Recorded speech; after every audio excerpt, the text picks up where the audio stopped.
আম্মা জান আয়েশা রাদিয়াল্লাহু তাআলা আনহার সাথে বিষ্ণু ইসা ইসলামের ঝগড়া হতো মাঝে মাঝে। একবার ঝগড়া হলো, বিষ্ণু ইসা ইসলামও রাগ, আম্মা জান আয়েশাও রাগ। তো বিষ্ণুই বললেন, আয়েশা ঝগড়া করে আর কতক্ষণ থাকবো, আসো মিটমাট করি। আয়েশা রাদিয়াল্লাহু বললেন, ঠিক আছে মিটমাট করব। তো বিষ্ণু ইসা ইসলাম বললেন, মিটমাটের জন্য কারে ডাকবো? ওমরে ডাকি। কয় না, ওমরে না, ওমর গালিজ, ওমর অনেক রাগে, আমার ডর লাগে। কয় তাহলে তোমার আব্বারে ডাকি। কয় ডাকেন। কি খুশি, মেয়েদের মধ্যে অভ্যাসটা আছে না নাই? তাহলে তোমার আব্বারে ডাকি, ডাকেন। ডেকে নিয়ে আসা হলো। আবু বকর রাদিয়াল্লাহু তাআলা আনহু দাঁড়ালেন, আম্মা জান আয়েশা দাঁড়ালেন, বিশ্বনবীও দাঁড়ালেন। বিশ্বনবী বললেন, আয়েশা তোমার আব্বা আসছে, এবার ঘটনা খুলে বলার পালা, তুমি বলবা নাকি আমি বলবো? আম্মা জান আয়েশা বললেন, আপনি বলেন, তবে ওয়ালা তাকুল ইল্লা হাক্কান, যেটা ঘটছে ওইটাই বললেন, মিথ্যা কথা কইেন না। আবু বকর রাদিয়াল্লাহু তাআলা আনহু রেগে মেগে আগুন। কি এই কথা তুমি কেমন করে বলো? বিশ্বনবীকে মিথ্যা কথা কখনো বলবে? রেগে মেগে দিলেন মেয়ের গালে এক চড়। বানিয়ে বলতেছি না, মুসনাদ আহমদ ইবনে হাম্বলের হাদিস। বাবার হাতের থাপ্পড়কে আম্মা জান আয়েশা উল্টে বললেন। সাইয়েদনা আবু বকর রাগে গড়গড় করছেন, আবার মারার জন্য তেড়ে গেলেন। এবার বাঁচার জন্য আম্মা জান আয়েশা বিশ্বনবীর পিছনে যে আশ্রয় নিলেন, বিশ্বনবী বাঁচানোর জন্য দুই হাত মেলে দাঁড়িয়ে গেলেন। পড়েন সুবহানাল্লাহ। বিশ্বনবী যখন দুই হাত মেলে দাঁড়িয়ে গেলেন, সাইয়েদনা আবু বকর রাদিয়াল্লাহু আনহু থেমে গেলেন। সাইয়েদনা আবু বকর রাদিয়াল্লাহু তাআলা আনহু ঘর থেকে বের হয়ে বারান্দায় দাঁড়ালেন। পড়েন সুবহানাল্লাহ। এবার বিশ্বনবী আম্মা জান আয়েশার কাছে যেয়ে বলেন, ইয়া আয়েশা কাইফা রাআইতিনি আনকাসতুকি মিনার রাজুল, দেখছো কেমনে বাঁচাইলাম? আমি না থাকলে ভর্তা বানাই ফেলতো আজকে। আমি বাঁচাইছি তোমারে, আমি, আমার লগে ঝগড়া করো তুমি। লজ্জায় পড়ে আম্মা জান আয়েশা খিলখিল করে হেসে দিলেন, বিশ্বনবীও হেসে দিলেন। দুইজনের হাসির মধুর আওয়াজ শুনে সাইয়েদনা আবু বকর বাইরে থেকে অবাক, কিরে এতক্ষণ না ঝড় তুফান, এখন দেখি হাসি। সালাম দিয়ে অনুমতি নিয়ে ভিতরে ঢুকলেন। ঢুকে দেখেন আম্মা জান আয়েশাও হাসে, বিশ্বনবীও হাসে। এ হাসি দেখে আবু বকর রাদিয়াল্লাহু আনহু হেসে দিলেন। আরশের উপর থেকে খুশি হয়ে গেলেন কে? এবার সাইয়েদনা আবু বকর রাদিয়াল্লাহু তাআলা আনহু বললেন, ইয়া রাসূলুল্লাহ আশিকানি ফি সিলমিকুমা কামা আশরাকতুমানি ফি হারবিকুমা। ও নবী, যুদ্ধ লাগলে, দুইজন যুদ্ধ লাগলে মীমাংসার জন্য যেমনি আমারে ডাকেন, এরকম হাসি আর আনন্দের মুহূর্তেও আমারে একটু ডাইকেন। আশিকানি ফি সিলমিকুমা কামা আশরাকতুমানি ফি হারবিকুমা। নবী, আপনাদের মধ্যে ঝগড়া লাগলে সন্ধি করার জন্য আমারে যেমনি ডাকেন, আপনাদের হাসি খুশি আনন্দ খুনসুটি এই মজাদার মুহূর্তগুলোতে আমারে বঞ্চিত রাখেন না, আমার একটু ডাইকেন। সুবহানাল্লাহ পড়েন। এই মুসনাদে আহমদ ইবনে হাম্বলের হাদিস শোনার উদ্দেশ্য হচ্ছে, বিশ্বনবী প্রথমে ওমর ফারুকের নাম বলেছিলেন। সাইয়েদনা আয়েশা বলে, না আমি ডরাই। হাইবাত, দিস ইজ কল্ড হাইবাত ওমর। একবার বিশ্বনবীর সব বিবিরা ধরলেন, ও নবী আমাদেরকে এটা দেন, ওইটা দেন, ঘরে এটা নাই, ওইটা নাই, ওইটা নাই। বিশ্বনবীকে, আমার কাছে কিচ্ছু নাই, যদি এমনি আমার বউ হয়ে থাকতে চাও থাকো, তাহলে যা, তা না হলে যা লাগবে কিনে দেব, সাথে সাথে তালাকও দিয়ে দিব। কিছু দিতে পারবো না, আমার নাই তো, সামর্থ্য নাই। কিন্তু বিবিরাও ছাড়ে না, এটা দেন ওইটা দেন। বিশ্বনবী রহমতের নবী, বিবিদেরকে বুঝাতেও পারেন না। বিবিরা আবদার করতেছে, নবী এটা লাগবে ওইটা লাগবে। ইন দ্য মিন টাইম বিশ্বনবী একজনের সালাম শুনতে পেলেন। কে যেন দরজায় দাঁড়িয়ে বলতেছে, আসসালামু আলাইকুম। বিশ্বনবী দরজার দিকে তাকালেন, তাকিয়ে বললেন, ওয়া আলাইকুমুস সালাম। আর বুঝতে পারলেন এটা আমার ওমরের সালাম। সালাম দেওয়ার পরে বিবিদের দিকে তাকায় দেখে একজন বিবিও নাই, সব অন্দরমহলের ভিতরে দৌড়। সুবহানাল্লাহ পড়তে পারলেন না? This is our super hero Omar.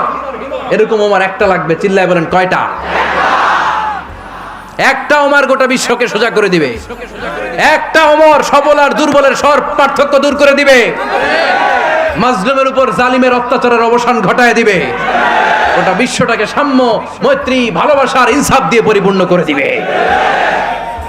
সেই ওমরের অপেক্ষায় আমরা। নিজের ছেলেকে 80টা বেত মেরেছেন। কয়টা? 80টা বেত মেরেছে। এই ব্যাপারে অনেকগুলো বর্ণনা পাওয়া যায়। সবচেয়ে সহিহ বর্ণনা হচ্ছে মুয়াত্তা ইমাম মালিকের বর্ণনা। ওমর ফারুক রাদিয়াল্লাহু তাআলা আনহুর ছেলে আব্দুর রহমান মারুফুন বিআবি শাহমা ছিলেন মিশরে। ওখানে নাবিজ খেয়েছিলেন। নাবিজ হচ্ছে আরব দেশের লোকেরা দুধের মধ্যে শক্ত খুরমা রাত্রেবেলা ঢেলে দিত। ঢেলে দিলে সারা রাত ওই খুরমার রসটা দুধের সাথে মিশে দুধটা লাল হয়ে যেত। এটারে সকালবেলা খেত, খুব সুস্বাদু। এটাকে বলে নাবিজ। কিন্তু এটা রাতে ভিজাইলে সকালেই খাইতে হয়, রেখে দিলে আবার একটু সমস্যা হয়, এটা অনেকটা তারির মতো হয়ে যায়, মাতলামি চলে আসে। তো ওমরে ফারুকের ছেলে নাবিজ খেয়েছেন, মদ খাননি, নাবিজ। কিন্তু নাবিজ খাওয়াতে সাকরান চলে এসেছে। সাকরান চলে আসাতে এটা যখন প্রমাণিত হয়েছে, আমর ইবনে আস রাদিয়াল্লাহু তাআলা আনহু নাকি 80 বেত মেরেছেন মিশরে। কয় বেত? নিয়ম হচ্ছে সবার সামনে, কিন্তু সবার সামনে না মেরে একটু গোপনে মেরেছে। এই তথ্য যখন ওমরে ফারুকের কাছে এসেছে, উনি বললেন না, মারতে হবে সবার সামনে, আলাদা মারলা কেন? ও মদিনায় ফিরে আসলে আমি আবার 80টা মারব। মদিনায় ফিরে আসার পরে সাইয়েদনা ওমরে ফারুক ওই আগের 80টারে আর ধরেন নাই, নিজ হাতে আবার 80টা বেত মেরেছেন। এই বেত মারার 1 মাস পরে এই আবু শাহমা ইন্তেকাল করেছে। অনেক ঐতিহাসিক বলে এই বেতের আঘাতে মরেছে, কেউ কেউ বলেছে নিজের রোগের কারণে মরেছে।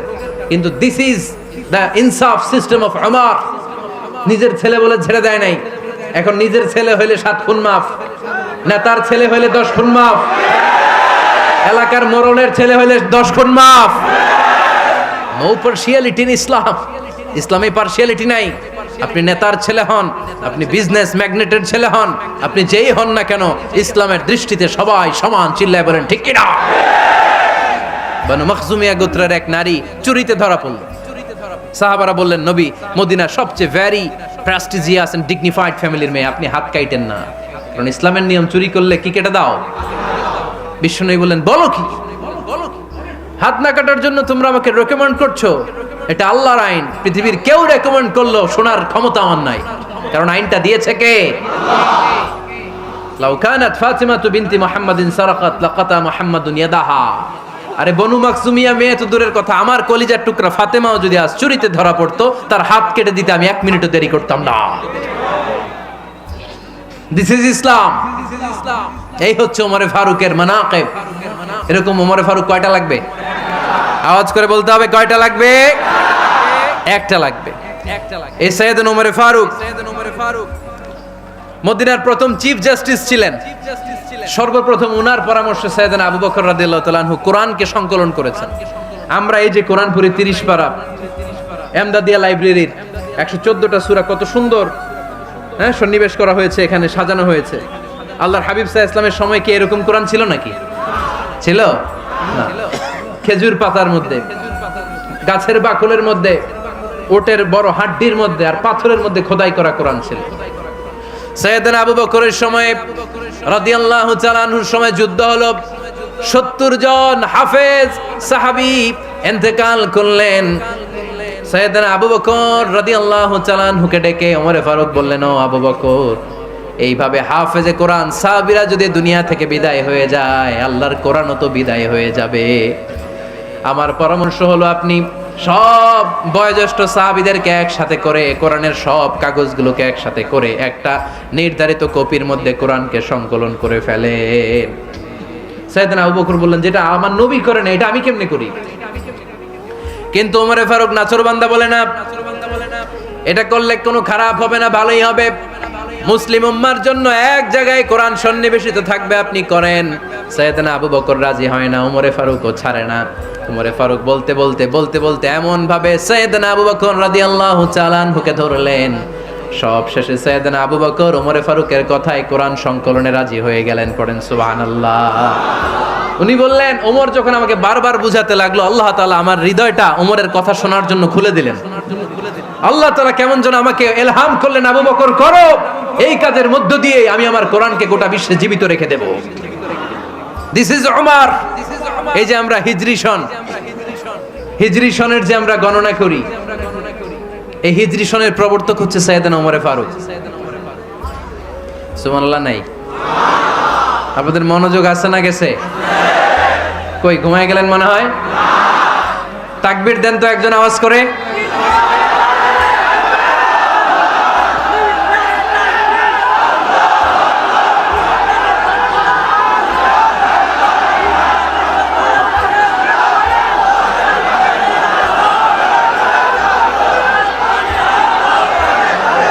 মাশাআল্লাহ, মাশাআল্লাহ। বসেন বসেন, এখনই শেষ করে দেব কিছু সময়ের মধ্যে। আমরা একসাথে বিদায় নিব ইনশাআল্লাহ। ওঠা বসা করবেন না, ওঠা বসা করবেন না, বসেন। সাইয়েদনা ওমর ফারুক এই হিজরি সনের গণনা শুরু করেছেন। সাহাবারা বলল, আমিরুল মুমিনিন, খ্রিস্টানদের ঈসাই সন আছে, আমাদের মুসলমানদের কোনো সন নাই। আমাদের একটা সন থাকলে আমাদের জিজিয়া নিতে, আমাদের যাকাতের টাকা উত্তোলন করতে অনেক সুবিধা হবে। ওমর ফারুক বললেন, তাহলে কোন সালকে হিজরি, কোন সালকে মুসলিম সাল হিসেবে আমরা ঘোষণা দিতে পারি? একজন বলল, আমার নবী যেই সালে জন্মগ্রহণ করেছেন ওই সালে। ওমর ফারুক বললেন, না, আমার নবীর জন্ম আমাদের জন্য খুশির দিন, কিন্তু এটা আমাদের জন্য প্রেরণা নয়। প্রেরণা নবীর কাজে, ঠিক কিনা? আরো কিছু সাহাবারা বলল, তাহলে যেই সালে আমার নবী ইন্তেকাল করেছে ওইটারে প্রথম সাল ধরেন। ওমর ফারুক বললেন, না, যেদিন তিনি ইন্তেকাল করেছেন এটা আমাদের দুঃখের দিন, এটা আমাদের প্রেরণা নয়। আমাদের প্রেরণা হচ্ছে বিশ্বনবীর ত্যাগ, তিতিক্ষা আর কাজের মধ্য দিয়ে। জোরে কোন ঠিক কিনা? ওমর ফারুক বললেন, যেদিন বিশ্বনবী ইসলাম রক্ষায় নিজের মাতৃভূমি ছেড়ে মক্কা থেকে মদিনায় গিয়েছেন ওই দিনটাকে হিজরি প্রথম দিন ধরে আমরা হিজরি সাল গণনা করে শুরু করে দেব। ওইটাই হচ্ছে হিজরি সন। সেখান থেকে হিজরি সনের প্রবর্তন করেছেন সাইয়েদনা ওমর ফারুক রাদিয়াল্লাহু তাআলা আনহু। এই যে স্টেট গভর্নমেন্ট, এই যে প্রিজন, জেলখানা, ক্যান্টনমেন্ট, সচিবালয়, গণভবন, বঙ্গভবন, মুক্তিযোদ্ধাদের ভাতা, রাষ্ট্রীয় ভাতা, এই সব নিয়ম কানুন সাইয়েদনা ওমর ফারুক তার রাষ্ট্রীয় আমলে তিনি নিজে করেছেন। চিল্লায় পড়েন আল্লাহু আকবার। মুসলমানদের আলাদা কারেন্সি, নিজস্ব মুদ্রা ব্যবস্থা নিজে চালু করেছেন। সৈনিকদের মধ্যে যারা বিবাহিত প্রতি 6 মাস অন্তর অন্তর 1 মাসের ছুটি কাটাতে তারা ফিরে আসবে, সাইয়েদনা ওমর ফারুক চালু করেছেন। চিল্লায় আওয়াজ করে পড়েন আল্লাহু আকবার। এই যে আমরা 20 রাকাত সালাতুত তারাবি পড়ি রমাদানে, করেন না আপনারা? এটা সাইয়েদনা ওমর ফারুক চালু করেছে। সুবহানাল্লাহ পড়তে পারলেন না? কোরআনে মোট 22টা আয়াত আছে যেখানে সাহাবারা ইনডিসিশনে ভুগছিলেন। বিশ্বনবীর মত একটা, ওমর ফারুকের মত আর একটা। এই 22 জায়গায় আল্লাহ তাআলা বিশ্বনবীর মতের পক্ষে আয়াত নাজিল না করে ওমর ফারুকের মতের পক্ষে কোরআনের আয়াত নাজিল করেছেন। আওয়াজ করে পড়েন আল্লাহু আকবার। এদিকে উঠলেন কেন আপনারা? যারা উঠছেন আমার দিকে তাকান।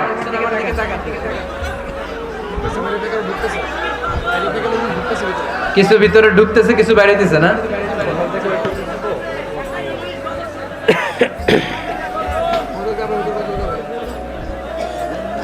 সাইয়েদনা ওমর ফারুক, আমরা সাহাবীদের জীবন চরিত পড়তে চাই না?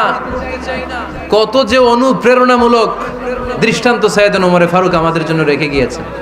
ওমর ফারুক যখন খলিফা, দিনের বেলায় যদি রাষ্ট্রে কোনো নিয়ম জারি করতেন, দিনের বেলায় জনগণকে কোনো বিষয়ে যদি নিষেধ করতেন, রাত্রে বেলায় খাওয়ার সময় ফ্যামিলি মেম্বারদের সবাইকে বলতেন, এই দিনের বেলা আমি জনগণকে এই কাজ করতে নিষেধ করেছি, তোমরা আমার ফ্যামিলি মেম্বার, খবরদার তোমরা এই কাজ করো না।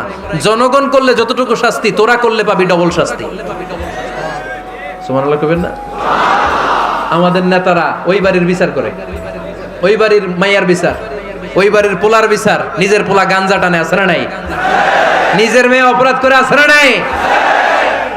কি নেতা ছিলেন ওমর ফারুক! আগে নিজের ঘর সামলিয়েছেন, আগে নিজেকে সামলিয়েছেন, নিজের ঘর ঠিক করেছেন। বলেছেন জনগণ করলে যত বেদ, তোরা করলে double Veda. This is call leader, ঠিক কি না? এক বাবা এসে বললেন, ওমর ফারুক আমার ছেলে কথা শোনে না, বেয়াদব। ওমর ফারুক ছেলেরে ডাকলেন, বাবা তুমি তোমার আব্বাজানের কথা শোনো না, এটা তো কবিরা গুনাহ। ছেলে বলে, ওমর ফারুক সব দায়িত্ব আল্লাহ ছেলে মেয়েদেরকে দিয়েছে, বাবা মাকে কোনো দায়িত্ব দেয় নাই। ওমর ফারুক বললেন, অবশ্যই দায়িত্ব দিয়েছে। তাহলে বলেন আমার বাবার দায়িত্ব কি? উনি বললেন, প্রাইমারিলি প্রথমত 3 দায়িত্ব। আইয়ান তাকিয়া উম্মা, পৃথিবীর প্রতিটি বাবার উচিত ছেলেদের মেয়েদের জন্য ভালো মায়ের ব্যবস্থা করা। 2 নম্বরে আইয়ুহসিনা ইসমা, সুন্দর তার একটা নাম রেখে দেয়া। 3 নাম্বার ইউআল্লিমাহুল কিতাব, তার আল্লাহর কিতাব শিক্ষা দেওয়া। এবার ছেলেকে আমার আব্বা 3টার একটাও করে নাই। এবার ওমর ফারুক রেগে গেলেন, বাবার কাঁধে ধরলেন, বললেন তুই ছেলের জন্য বিচার নিয়ে আসলি, তোর 3টা দায়িত্বের একটাও তুই পালন করিস নাই। ছেলে বলে, আমিরুল মুমিনিন আমার মা নর্তকী, আমার মা মাজুসি, আমার মায়ের মধ্যে কোনো আদব কাদব নাই, সুন্দরী দেখে আমার মারে বাবা বিয়ে করছে, আমার মায়ের কাছ থেকে জীবনে কিছু শিখি নাই। 2 নাম্বার সাম্মানি খানফাসা, আমার বাবা আমার নাম রেখেছে চামচিকা। কি নাম রাখছে? এটা নাম হইলো একটা, এরকম উল্টাপাল্টা নাম আছে না নাই? না, এগুলো রাখবেন না। আব্দুল্লাহ রাখবেন, আব্দুর রহমান রাখবেন। আর একটা কি বলছি আজকে? হুযায়ফা রাইখা দিয়েন, পারবেন? ওয়ালাম ইউআল্লিমনি হারফাম মিন কিতাবিল্লাহ আমিরুল মুমিনিন। শুধু তাই না, আল্লাহর কোরআনের একটা অক্ষর আমার বাবা কোনোদিন আমারে শিক্ষা দেয় নাই। ওমর ফারুক রেগে গেলেন, এবার বাপের কান্দে দইরা মারতে শুরু করলেন। তুই পোলার নামে বিচার নিয়ে আইছিস, তোরে মার দিমু আগে। এরকম নেতার দরকার আছে না নাই? মদিনায় এক লোক তার বউরে রাগের চোটে 100 তালাক দিয়ে ফেলছে। কয় তালাক দেয়ার নিয়ম কয়টা? দিছে কয়টা? এবার স্ত্রী কাঁদতে কাঁদতে এসে বলে, আমিরুল মুমিনিন দেখেন, আমার স্বামী আমারে রেগে মেগে 100 তালাক দিছে। ওমর ফারুক বললেন, দইরা নিয়ে আয় এটারে। নিয়ে আসা হলো। ওমর ফারুক বললেন, কয়টা তালাক দিয়েছো? কয় 100টা। কেন দিছো? কয় মাথা গরম আছিল।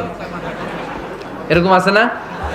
তালাক দেওয়ার সময় সব তালাক, তুই তালাক, তোর মা তালাক, তোর বোন তালাক, সব তালাক। তালাক দিবে ওয়াইফ রে, দিতেছে সবাই রে। তোমারে ফারুক বললেন, দিবে 3টা, 100টা দিলা কেন? কয় মেজাজ গরম ছিল। কয় দাঁড়া, আত-তালাকু মিন শাআইরিল্লাহ, তালাক হচ্ছে আল্লাহর দেয়া বিধানের একটা নিদর্শন। এটা নিয়ে তুই খামখেয়ালি করলি। আমার রায় শোন, আমার রায় হচ্ছে 3 তালাকে তোর বউ তালাক, বাকি 97 তালাক তোর পিঠের উপরে পড়বে। এরকম বিচারের দরকার আছে না নাই? এরকম দৃষ্টান্তমূলক বিচার যদি বাংলার জমিনে দেয়া হতো, আর কোন নারী ধর্ষিতা হতো, আর কোন নারীকে অ্যাসিড মারা হতো, আর কোন নারী যৌতুকের জন্য কান্না করত? একটা আমল লাগবে, বেশি না। কয়টা লাগবে? তিনি গভর্নর সিস্টেম চালু করেছিলেন। Governor system, Islamic state.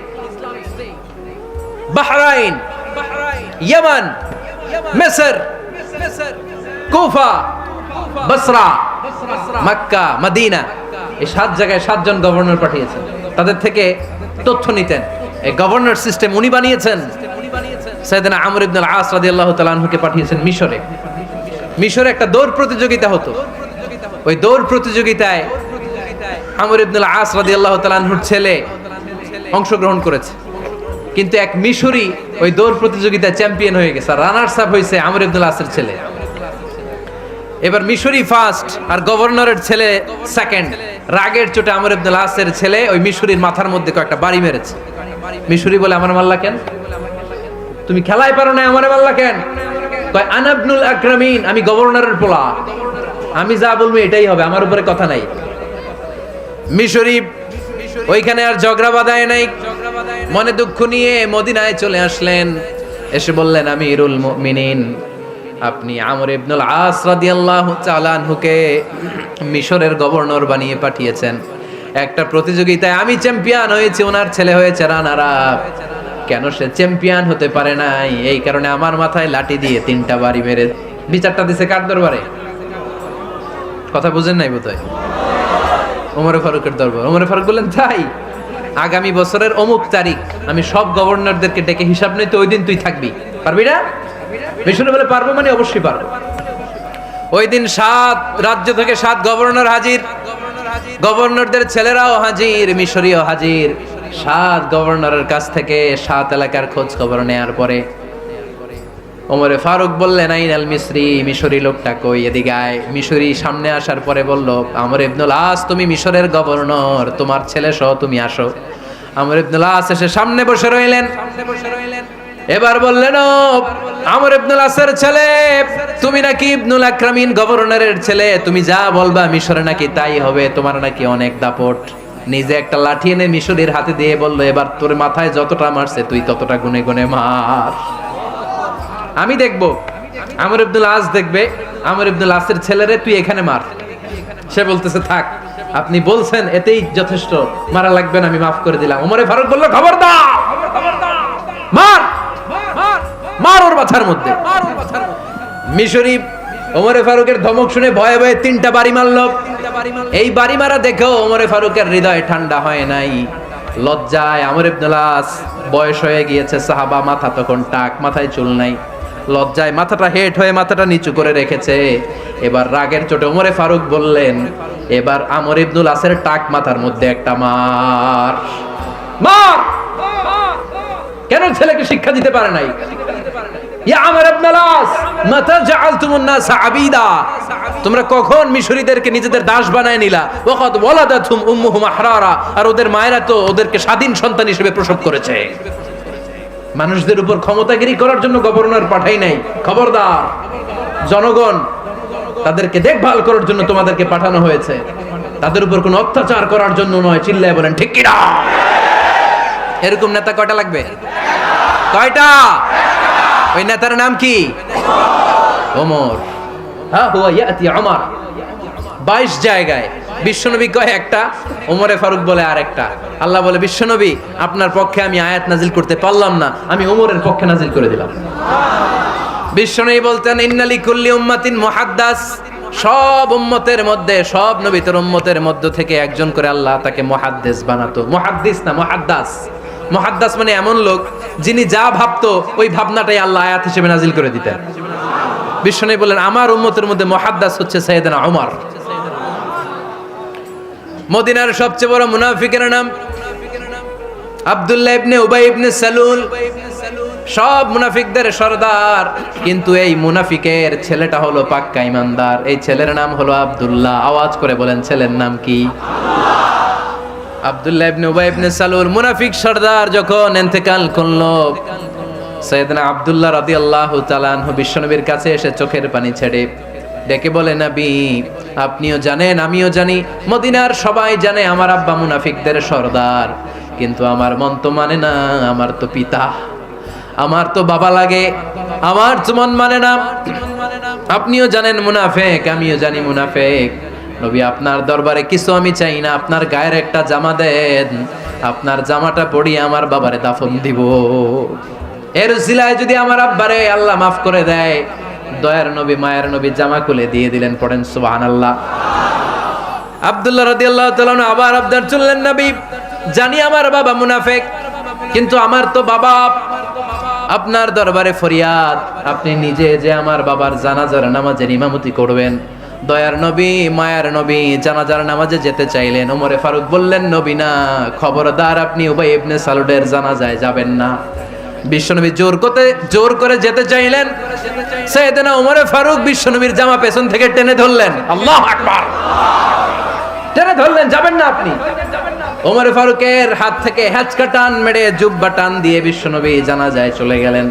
রব্বুল আলামিন আয়াত নাজিল করলেন, ইস্তাগফির লাহুম আও লা তাস্তাগফির লাহুম ওয়া ইন তাস্তাগফির লাহুম ৭০ মাররাতান ফালান ইয়াগফিরাল্লাহু লাহুম। নবী গো, একবার নয়, দুইবার নয়, ৭০ বারও যদি এই মুনাফিকের জন্য আপনি ক্ষমা চান, তার জন্য ক্ষমা নাই, তার জন্য আছে জাহান্নাম।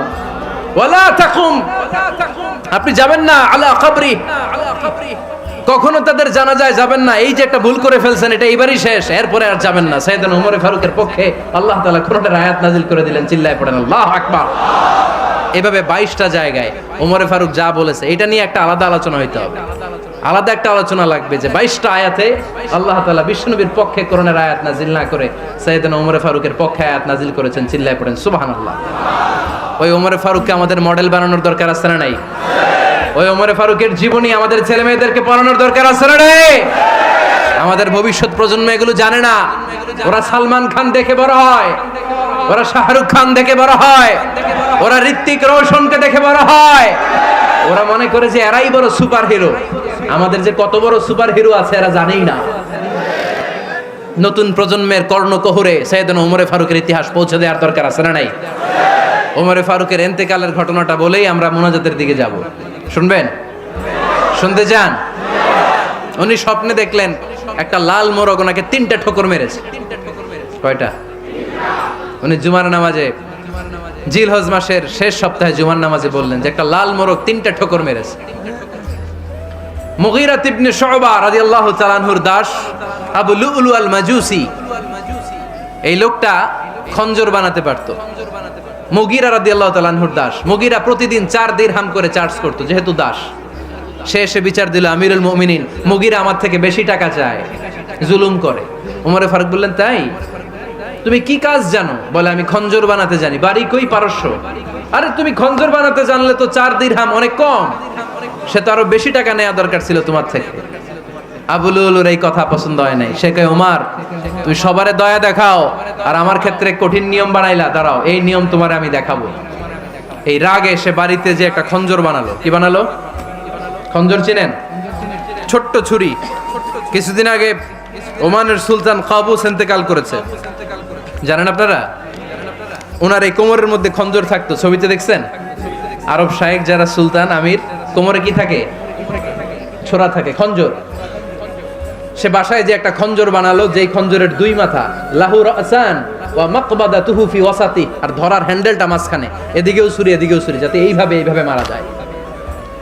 সে ধার দিতে লাগলো আর বলল, ওমর দাঁড়াও, তোমারে আমি দেখাবো। ওমর ফারুক মসজিদে নববীর ইমাম, ফজরের নামাজের সময় এ আবু লুলু আল মাজুসি বুরনুস পরে, চাদর পরে, লুকিয়ে লুকিয়ে, সে অগ্নি উপাসক, মুমিন নয়, ওমর ফারুককে অ্যাটাক করার জন্য গেলেন মসজিদে নববীতে। ওয়াকানু ইউসাল্লুনা বিগালাস, তখন ওনারা অন্ধকারে নামাজ পড়তো। নামাজের সময় যখন হলো, লুকিয়ে লুকিয়ে প্রথম কাতারে ওমর ফারুকের পিছনে মুয়াজ্জিনের পাশেই দাঁড়ালেন, হাতে খঞ্জর। একামত হলো, ওমর ফারুক সালাত শুরু করলেন, ফজরের সালাত, আল্লাহু আকবার। নামাজ শুরু করলেন, সূরা ফাতিহা বললেন। আরেকটা সূরা যখন পড়তে যাবেন, in the mean time Abu Lulu এই খঞ্জর নিয়ে ওমর ফারুকের বুকের মধ্যে 3টা স্টেবিং করলেন। একটা মারলেন নাভির নিচে, মারার সাথে সাথে পাকস্থলী কেটে গেল। আরেকটা মারলেন পাজরে, পাজর ছিঁড়ে গেল। 3টা মারার পরে ওমর ফারুক বললেন, কাতালানি আল কাল, এক কুকুর আমাকে মেরে ফেলেছে। পেছন থেকে এক সাহাবীকে টান মেরে সামনের দিকে নিয়ে গেলেন, তুমি নামাজের ইমামতি করাও। আর ওমর ফারুককে বাকিরা ধরাধরি করে পেছনে নিতে আরম্ভ করলেন। আর এই আত্মাই আক্রমণ যে করেছে, সে কাতারের মাঝখান দিয়ে যেতে আরম্ভ করলো আর দুই দিকে ছুরি মারতে আরম্ভ করলো। 13 জন সাহাবীর গায়ে ছুরি মেরেছে, 7 জন সাহাবা স্পট ডেথ, জায়গায় মৃত্যু। এই ভয়ঙ্কর অবস্থা দেখে এক সাহাবী বুরনুস, এক ধরনের জুব্বা আছে মাথাওয়ালা, অনেকে জ্যাকেট পরছেন না এরকম মাথাওয়ালা, লম্বা জুব্বা আছে, আরবরা শীতে পরে মাথাওয়ালা, এই মাথাওয়ালা জুব্বা বের করে এক সাহাবী জালের মতো তার দিকে উড়ায় মারল। ওই বুরনুসের মধ্যে পেঁচিয়ে আবু লুলু মাটিতে পড়ে গেল আর সুইসাইড করে ফেললো, নিজের বুকে নিজে মেরে আত্মহত্যা। যেই সাহাবীকে ইমামতির জন্য দাঁড় করালেন, উনি ছোট্ট সূরা দিয়ে, প্রথম রাকাতে সূরা আল কাউসার, দ্বিতীয় রাকাতে সূরাতুল ইখলাস দিয়ে নামাজ শেষ। ওমর ফারুক বেহুশ। ওমর ফারুক কি? হ্যাঁ, বেহুশ। সবাই কান্নাকাটি করতেছে, সবাই দেখতে গেলেন, এখন হুঁশ ফিরে না।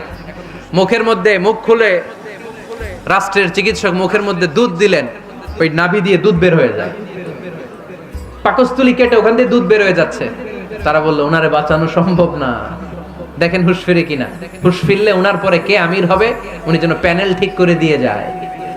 সবাই তাকিয়েছে ওমর ফারুকের চোখের দিকে। আল্লাহর মেহেরবানিতে ঘন্টা খানিক পরে উনি চোখ খুললেন। চোখ খোলার পরেই বলেন নাই, ও মা আমি মরে যাই। চোখ খোলার পরে উনি বলেন নাই, কে মারলো আমারে। চোখ খোলার পরে উনি বলেন নাই, আমার পরে নেতা কে হবে। চোখ খোলার পরে সর্বপ্রথম কথাটি ছিল, আসল্লান নাস, আমার নেতৃত্বে যে ফজরের নামাজটা শুরু হয়েছিল, এটাকে ঠিকমতো তোরা পড়েছিলি? আমার নেতৃত্বে যে ফজরের জামাত শুরু হয়েছিল, সেটা ঠিকঠাক মতো সমাপ্ত হয়েছিল কিনা আগে বল। আসল্লান নাস, নামাজটা হয়েছে কিনা বল। সুবহানাল্লাহ কইতে পারলেন না? This is Omar, hour super hero. নেতা অনেকগুলো লাগে না, এরকম নেতা একটাই যথেষ্ট, যে গোটা বিশ্বকে কাঁপায় দিতে পারে। চিল্লায় বলো ঠিক কিনা? আমরা চাই আমাদের ছেলেগুলো ওমরে ফারুকের মতো বড় হোক। আমরা চাই আমাদের ছেলে মেয়েগুলো খাব্বাব, খুবাইব, সাইয়েদনা আলী, উসমান, আবু বকর রাদিয়াল্লাহু তাআলা আনহুর অনুসরণে বড় হোক, ঠিক কিনা? আমরা একটা ওমর চাই, যিনি আমাদেরকে সালাতের শিক্ষা দিয়ে গিয়েছেন, ইন্তেকালের আগে বলেছেন সাল্লান নাস। এজন্য আমরা যেন নামাজ কখনো নষ্ট না করি। আল্লাহর জমিনে দিন বাস্তবায়ন আসাদ্দুহুম ফি আমরিল্লাহি ওমর। ওমর রাদিয়াল্লাহু তাআলা আনহুর মতো এত কঠোর কেউ ছিলেন না। তাই দিন বাস্তবায়নে আমরা যেন কাউরে ছাড় না দেই। সবার আগে আল্লাহর দিন, সবার আগে আল্লাহর কোরআন, সবার আগে আমার ইসলাম, ঠিক কিনা? চাইলেই কেউ এদেশ থেকে ইসলামরে মিটাই দিতে পারবে না। যে দেশে আল্লাহু আকবার ধ্বনির সাথে সাথে সূর্য উঠে যায়, আল্লাহু আকবার ধ্বনির সাথে সাথে সূর্য ডুবে যায়, সে দেশে আর কিছু থাকবে না থাক, আমার ইসলাম থাকবেই। আর কিছু থাকবে না থাক, আমার কোরআন থাকবেই। সে ইসলামের সাথে থাকতে রাজি আছেন তো? কোরআনের সাথে থাকতে রাজি আছেন তো?